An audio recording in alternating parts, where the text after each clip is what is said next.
नमस्कार, आप देख रहे हैं न्यूज 18 राजस्थान। आपके साथ मैं हूं अभिषेक। चलिए फटाफट अंदाज में देखते हैं खबरें। अलवर कांड को लेकर प्रदेश सरकार ने बड़ा फैसला लिया है। अब अलवर मामले की सीबीआई जांच करेगी। केंद्र सरकार से सीबीआई जांच की सिफारिश गहलोत सरकार करेगी। मुख्यमंत्री निवास पर वीसी के जरिए उच्च स्तरीय बैठक हुई, जिसके बाद सीबीआई जांच की सिफारिश का फैसला किया गया। सीएम गहलोत ने ट्वीट कर अलवर कांड की जांच केंद्रीय जांच ब्यूरो से कराने की बात कही। साथ ही कहा कि राज्य सरकार की ओर से जल्द केंद्र सरकार को अनुशंसा भेजी जाएगी। अलवर कांड को लेकर सियासत थमने का नाम नहीं ले रही बीजेपी। कल इस मुद्दे को लेकर प्रदेश भर में धरना प्रदर्शन करेगी। अलवर में दरिंदगी की शिकार नाबालिग के परिजनों से आरएलपी विधायकों का प्रतिनिधिमंडल मिला। आरएलपी संयोजक हनुमान बेनीवाल के निर्देश के बाद प्रदेश अध्यक्ष और विधायकों ने हर संभव मदद का भरोसा दिया। अलवर पीड़िता के स्वास्थ्य में लगातार सुधार हो रहा है। डॉक्टरों ने अब पीड़िता को ओरल लिक्विड के रूप में पानी देना शुरू कर दिया है। डॉक्टरों की टीम लगातार पीड़िता की मॉनिटरिंग कर रही है। इससे पहले अलवर कांड को लेकर बड़ी संख्या में युवा रविवार को जिला कलेक्टर नन्नूमल पहाड़िया के आवास पर विरोध प्रदर्शन करने पहुंचे और कलेक्टर पर कई गंभीर आरोप भी लगाए।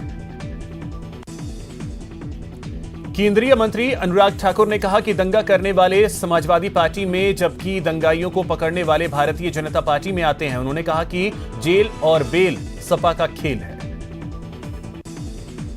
कानपुर के पुलिस कमिश्नर असीम अरुण ने बीजेपी का दामन थाम लिया है। बीजेपी प्रदेश अध्यक्ष स्वतंत्र देव सिंह और केंद्रीय मंत्री अनुराग ठाकुर ने लखनऊ में उन्हें पार्टी की सदस्यता दिलवाई। यूपी एटीएस के प्रत्याशियों की पहली लिस्ट जारी कर दी है। ओवैसी ने जिन 7 सीटों पर अपने उम्मीदवार उतारे हैं, वो सभी मुस्लिम बहुल क्षेत्र हैं। केंद्रीय वित्त मंत्री निर्मला सीतारमण ने देश के कई राज्यों के बीजेपी प्रदेश अध्यक्षों के साथ प्री बजट संवाद किया। राजस्थान से सतीश पूनिया ने प्रदेश की इकोनॉमी की रीढ़ कहे जाने वाले सेक्टर्स को बजट में प्रोत्साहन देने की मांग की। कल राजस्थान वक्फ बोर्ड के नए चेयरमैन का चुनाव होगा। सुबह 11 बजे से मतदान की प्रक्रिया शुरू होगी, जिसमें बोर्ड के 9 सदस्य मिलकर नए अध्यक्ष का चुनाव करेंगे। बीकानेर में भारत पाक बॉर्डर पर घुसपैठ की आशंका के चलते बीएसएफ अलर्ट मोड पर है। खराब मौसम और धुंध को देखते हुए दोगुनी ताकत से पेट्रोलिंग शुरू कर दी गई है। देश भर में बीते 24 घंटे में कोरोना के 2,71,202 नए केस सामने आए। 1,38,331 लोग ठीक हुए और 314 लोगों की मौत हो गई। मरुधरा में भी कोरोना का कोहराम जारी है। बीते 24 घंटे में 9,669 नए केस सामने आए। 6 मरीजों की मौत हो गई। अब प्रदेश में एक्टिव केस का आंकड़ा 63,000 को पार कर गया। राजधानी जयपुर में आज कोरोना का कहर देखने को मिला। पिंक सिटी में कोरोना के आज 1,873 नए केस सामने आए। राजसमंद में रविवार को कोरोना के 180 नए मरीज मिले। इसी के साथ जिले में अब करीब 642 एक्टिव केस हैं। कोरोना वैक्सीनेशन के अभियान को आज 1 साल पूरा हो गया है। 16 जनवरी 2021 को देश में स्वास्थ्य कर्मियों और फ्रंटलाइन वर्कर्स को टीका लगाए जाने की शुरुआत हुई थी। अब तक देश में वैक्सीन की 157 करोड़ डोज लगाई जा चुकी है। कोरोना वैक्सीनेशन के 1 साल पूरे होने पर प्रधानमंत्री मोदी ने देशवासियों को बधाई दी। पीएम ने ट्वीट कर कहा कि हमारे टीकाकरण कार्यक्रम ने कोविड-19 के खिलाफ लड़ाई में मजबूती दी है। वैक्सीनेशन अभियान के 1 साल पूरे होने पर स्वास्थ्य मंत्री मनसुख मांडविया ने कहा कि इस दौरान हमने जो सफलता हासिल की है, उससे देश गौरवान्वित है। प्रदेश में कोविड के बढ़ते मामलों को देखते हुए वीकेंड कर्फ्यू लगाया गया है। कर्फ्यू के पहले दिन ज्यादातर जिलों में जन अनुशासन का पालन किया गया। जोधपुर में पुलिस कमिश्नर ने पूरे दलबल के साथ वीकेंड कर्फ्यू का जायजा लिया। इस दौरान उन्होंने अधिकारियों से चर्चा कर कोरोना गाइडलाइंस का सख्ती से पालन कराने का आदेश दिया। प्रदेश के राजस्व मंत्री रामलाल जाट कोरोना पॉजिटिव हो गए हैं। मंत्री रामलाल जाट ने ट्वीट कर इसकी जानकारी दी। राजसमंद के रेलमगरा में एक युवक की रविवार को कोरोना से मौत हो गई। एक दिन पहले ही युवक को जिला अस्पताल में भर्ती कराया गया था।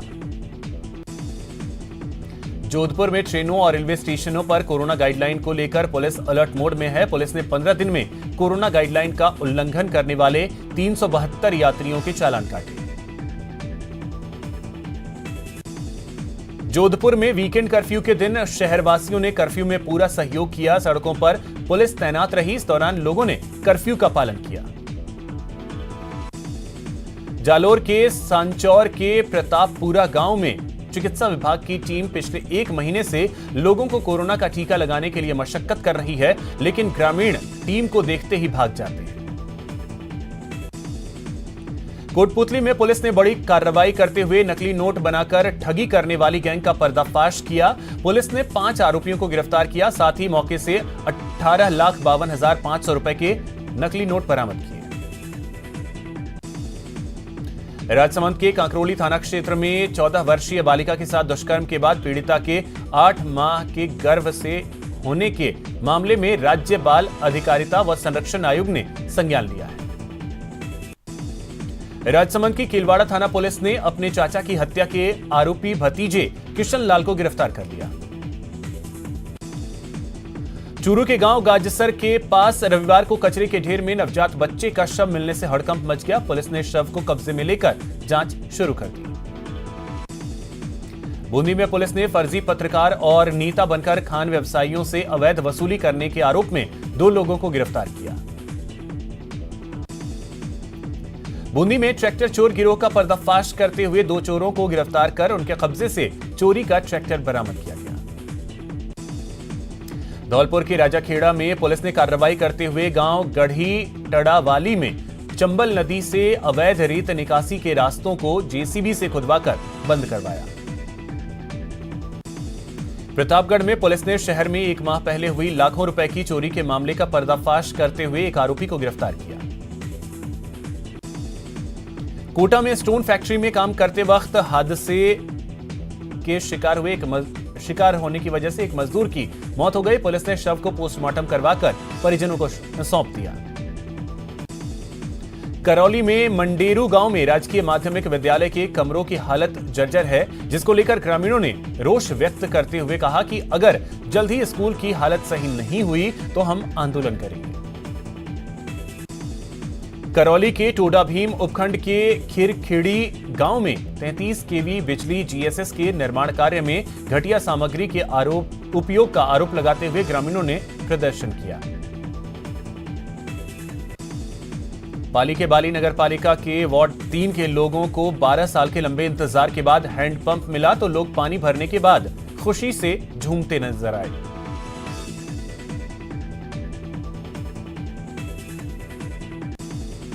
भारतीय युवा शटलर लक्ष्य सेन ने India open super badminton tournament अपने नाम कर लिया है। लक्ष्य ने फाइनल में वर्ल्ड चैंपियन लोह कीन यू को सीधे सेटों में हराकर खिताब अपने नाम किया। बाड़मेर की रहने वाली नीतू चोपड़ा ने पर्यावरण सुरक्षा और जल संचय के क्षेत्र में काफी काम किया है। नीतू चोपड़ा ने देश के सभी राज्यों और केंद्र शासित राज्यों का बाइक से दौरा किया। नीतू चोपड़ा आज दिल्ली पहुंची। उन्होंने पर्यावरण संरक्षण और जल संचय का संदेश देते हुए युवा जागेगा तो देश बचेगा का स्लोगन दिया।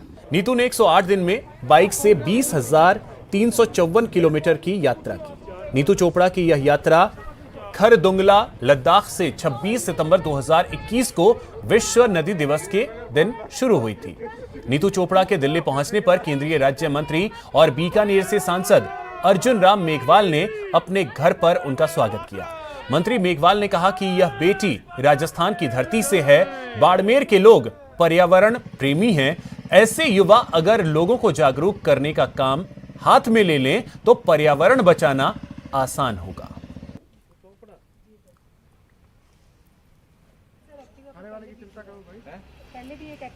हेलमेट लगा लीजिए अपना।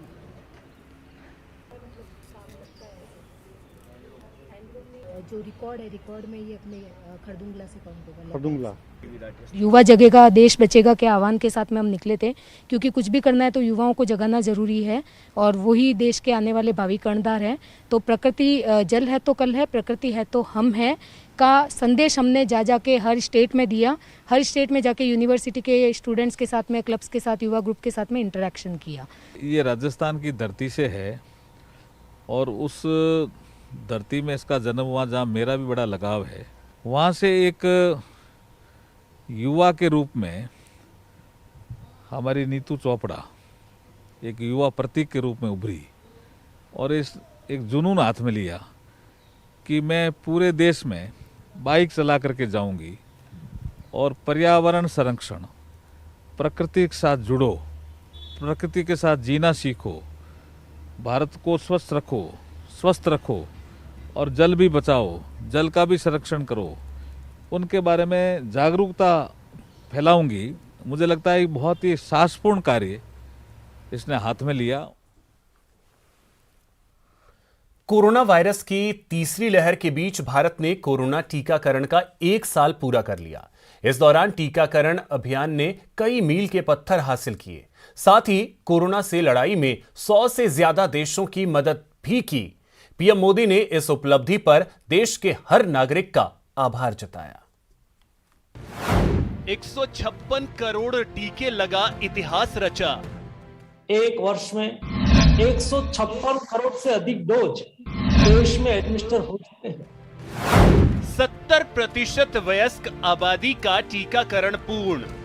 93% लोगों को फर्स्ट डोज एडमिनिस्टर कर दिया। 70% लोगों को फुल्ली वैक्सीनेटेड कर दिया। 100 देशों को भी टीके से सुरक्षा। सुदैव कुटुंबकम की बात है, सर्वे संतु निरामया वाली हमारी संस्कृति में है। उस संस्कृति के हिसाब से हम जिस तरह से कोविड क्राइसिस के सामने लड़ाई लड़ी है, वैसे ही लड़ाई आने वाले दिनों में भी कोविड क्राइसिस के सामने जारी रहेगी। विजय भारत का ही होगा। कोरोना टीकाकरण अभियान के सफल 1 साल पूरा होने के मौके पर केंद्रीय स्वास्थ्य मंत्री ने एक डाक टिकट भी जारी किया। साथ ही उन्होंने अभियान की सफलता के बारे में भी बताया। 16 जनवरी 2021 को अभियान की शुरुआत हुई। हेल्थ वर्कर्स, फ्रंटलाइन वर्कर्स और बुजुर्गों को पहले टीका। 0 से 50 करोड़ खुराक में 203 दिन लगे। 50 से 100 करोड़ खुराक तक पहुंचने में 75 दिन और 100 करोड़ से 150 करोड़ खुराक देने में 82 दिन का समय लगा। अब तक टीके की 156 करोड़ खुराक दी जा चुकी है। 93% वयस्क आबादी को पहली खुराक मिली। 70% आबादी को टीके की दोनों खुराक मिली। 15 से 18 साल आयु के 3 करोड़ 25 लाख लोगों को पहली खुराक मिली। बुजुर्गों को भी प्रिकॉशन खुराक देने का काम जारी है। मैं मेरे देश के सभी मेरी हेल्थ आर्मी को अभिनंदन करता हूं, हमारे वैज्ञानिकों को अभिनंदन करता हूं, हमारी वैक्सीन मैन्युफैक्चरिंग कंपनियों को अभिनंदन करता हूं और इस सारे अभियान में साथी बने देश के नागरिकों को भी मैं आज के अवसर पर अभिनंदन करता हूं। देश भर में कोरोना वायरस की तीसरी लहर चल रही है। पिछले 24 घंटे में कोरोना के 2,71,000 नए मामले सामने आए। सक्रिय मामलों की संख्या भी 15,50,000 के पार पहुंच गई है। लेकिन दूसरी लहर के मुकाबले तीसरी लहर के खिलाफ भारत अब अधिक सक्षम है और इसकी सबसे बड़ी वजह सफल कोरोना टीकाकरण अभियान ही है। Bureau report, news 18 network.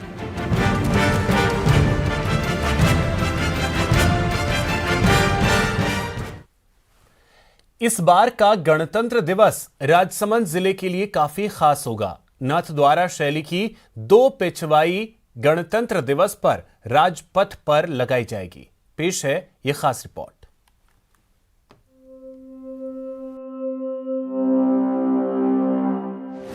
ऊंची का कमाल, हुनर बेमिसाल। राजपथ पर नाथ द्वारा श्रीनाथ जी का धाम, भक्तों की आस्था और ऊर्जा का केंद्र। एक ओर जहां श्रीनाथ जी की मनोरम मूर्ति भक्तों को भाव विभोर करती है, वहीं दूसरी ओर श्रीनाथ जी के पीछे लगने वाले कपड़े पर बनी पेंटिंग चित्रकारों को चकित कर देती है। भक्ति और कला के दुर्लभ मेल से एक विशेष शैली जन्म लेती है, जिसे दुनिया पिछवाई शैली के नाम से जानती है। लेकिन विलुप्त हो रही पिछवाई एक बार फिर सुर्खियों में है। नाथ द्वारा शैली की 2 पिछवाई गणतंत्र दिवस पर राजपथ पर लगाई जाएगी, जिन्हें नाथ द्वारा के 10 कलाकारों ने साकार किया है। पहली बार आजादी के 75 साल पूरे होने पर अमृत महोत्सव के तहत राजपथ पर पिछवाई लगाई जाएगी। हमने अपनी कला को, पिछली कला को संरक्षित रखते हुए एक पहचान देने के लिए हमने इस कला को, मूल जो है पिछवाई कला श्रीनाथ जी संबंधित, उसी को हमने संजोया है। उस शैली से हम भटके नहीं है, लेकिन हमने इसको कैनवास में बनाया है, एक्रेलिक कलर में बनाया है, लेकिन जो उसकी शैली है उसको हमने बिल्कुल नहीं छेड़ा है। जो परंपरागत जो चली आ रही है उसके अंदर हमने कोई छेड़छाड़ नहीं करी है, उसी को हमने समझाया हुआ, उसी पद्धति से बनाया हुआ है। कलाकार जतिन शर्मा ने 360 स्क्वायर फीट की पहली पिछवाई पर श्री कृष्ण के गौचारण की ट्रेडिशनल पिछवाई बनाई है, जबकि दूसरी पिछवाई में हल्दी घाटी के जंगलों में शेर से लड़ते महाराणा प्रताप भामाशाह का दान स्वीकार करते महाराणा प्रताप कमल पर श्रीनाथ जी का मुखारविंद और पद्मावती का जौहर प्रदर्शित किया है। यहाँ पे पिछवाई बनाई थी जिसकी लंबाई 6 फीट ऊंचाई थी, 60 फीट उसकी लंबाई थी। ऐसे 2 पैनल हमने बनाए थे। एक पैनल के हमने मेवाड़ के जो वीर योद्धा है महाराणा प्रताप, जिन्होंने जौहर किया पद्मावती, भामाशाह को दान देते हुए, भामाशाह का दान स्वीकार करते हुए महाराणा प्रताप और शेर से लड़ाई करते हुए महाराणा प्रताप, इसे झांकियां बताई थी।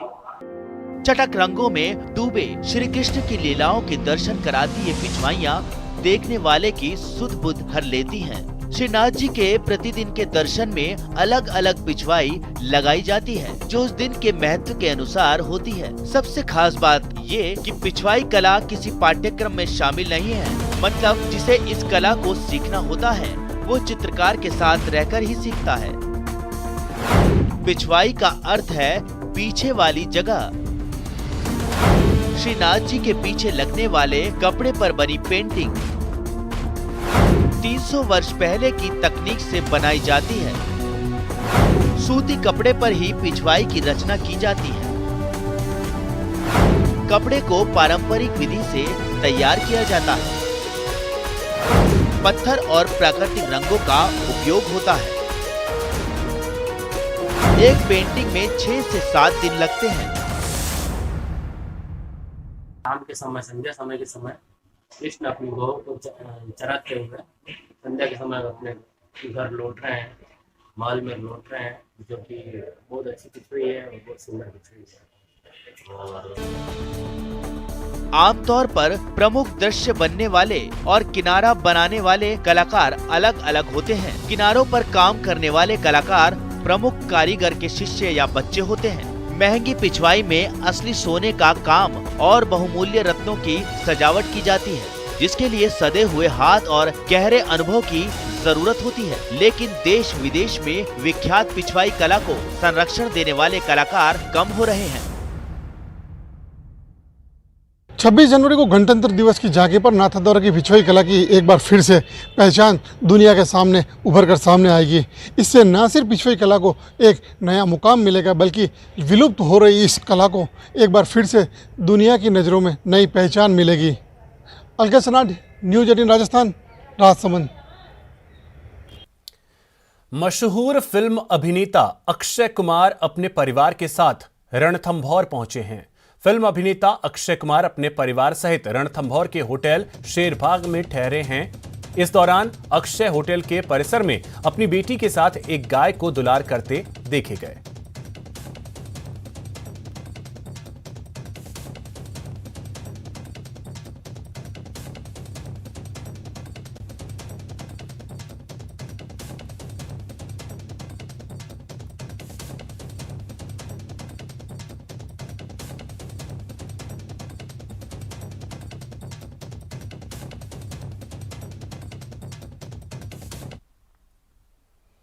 फिलहाल इस बुलेटिन में इतना ही। नमस्कार।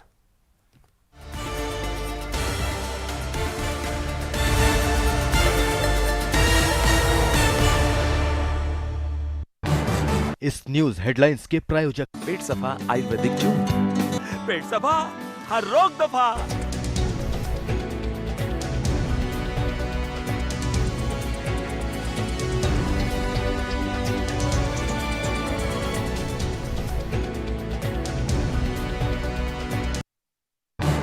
इस न्यूज हेडलाइंस के प्रायोजक पेट सफा आयुर्वेदिक जून।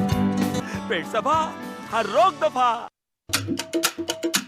सुन लो भाया, सुन लो बहना, कोरोना को है दूर भगाना, तो बिना काम के न बाहर जाना, अगर जाओ तो न मास्क हटाना, 2 गज दूरी न कभी भुलाना, वैक्सीन को ना मत कहना, वैक्सीन को ना मत कहना, वैक्सीन को ना मत कहना, वैक्सीन को ना मत कहना। मास्क और 2 गज की दूरी, साथ में टीका भी जरूरी। न्यूज़ 18 राजस्थान की अपील।